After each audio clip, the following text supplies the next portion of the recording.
разрыв болды, енді не істеймін, қалай күтінем. Жалпы разрыв не үшін болады?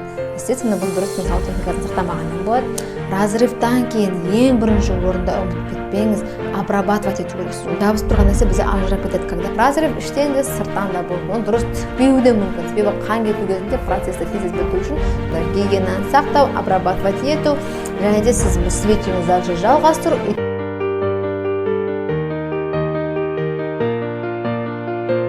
Қайырлы күн қыздар, қалдарыңыз қалай? Бүгін тоже самый бізде да. Вообще біз жаман ақпарат айтылмайды. В основном көп керекті тиімді ақпараттарда. И бұл бізде босанған әйелдерге арналған ақпарат. Яғни разрыв болды, енді не істеймін, қалай күтінем, разрывтан кейін не істеу керекпін жалпыда, бұл қайтадан қайталана ма, осындай қиын сұрақтарда. Сондықтан сізге бұл ақпарат керек болса, не істейміз?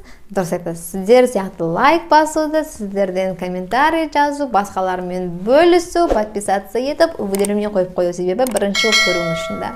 Ендеше, жалпы разрыв не үшін болады? Естественно, бұл дұрыс денсаулық техникасын сақтамағаннан болады. Бірінші орында, екіншіден крупный плод болатын болса болады, дұрыс босана алмасаңыз болады да, бұлшықеттеріңіз әлсіз болатын болса, эластика дұрыс емес болатын болса да, емесе өздерінен қию да мүмкін да.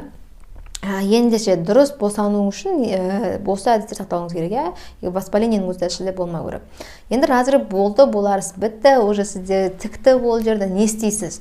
Разрывтан кейін ең бірінші орында ұмытып кетпеңіз, обрабатывать ету керексіз ол жерде. Сізге 3 күн сол роддомда істейді, ал 3 күннен ары қарай сіз оны үйде жалғастырасыз. Бұл міндетті түрде.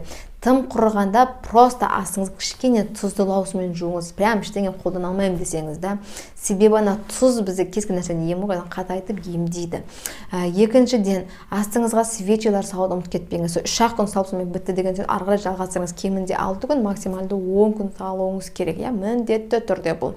Сонымен қатар разрывта болды, знаешь, бұлшық етті. Сізде босанған кезде ғана тігеді. Не үшін? Себебі бізде градус жоғары болып тұрады, уже температура ыстық болады, күйіп қалған қол сияқты бір-біріне жабысып қалады. Ал кейін тіккен уже бесполезно, ол жабыспайды бізде.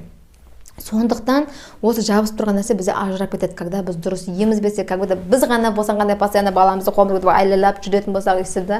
Біз ғана босанғандағыдай жаңағыдай баламызды тұрып алып емізіп, отырып алып емізіп, күштемен, яғни төменгі жаққа түсіретін болсақ, осы күштеменің әсерінен сол тіккен нәрсе ажырап, жібі өзі түсіп қалады. Одан бетер жыртылып хуже состояние болады. Одан кейін оны келесі жүктілікте, может быть, тігу үшін попросить етіп тікпесеңіз, а так басқа вариант болмайды. Сондықтан міндетті түрде кімде-кім разрыв күтінеміз. Тек қана жатып еміземіз. Тек қана жатып. Кемінде 20 күн күтіну керек. Бұны даже бізге мейлі қандай ауыл, қандай жерде туылсаңыз да, сізде де бұны түсіндіріп айту керек күйіңізге де. Себебі бұл бізде айтылған дүние, бұл ислами тұрғыдан да, басқа жақтан да міндетті түрде күтінсін, әйел күтінсін. Даже бұрынғы заманда босанған әйел бір-біріге қамап сияқтан шығармай қойған. Не үшін? Себебі баласына иесін, сүті көптеу шықсын деген, баласын аймаласын, соған бөленсін деген мақсатта солай істеген. И дұрыс күтіну үшін. Ал қазіргі таңда бізде бәріміз телефон ұстап отырамыз, еміз батамыз, сүтіміз тоже дұрыс шықпайды, ойымыз бар, потому что телефонда и нажамыз не отқанмен шаруамыз жоқ, басқа нәрсе қызық болып жатады.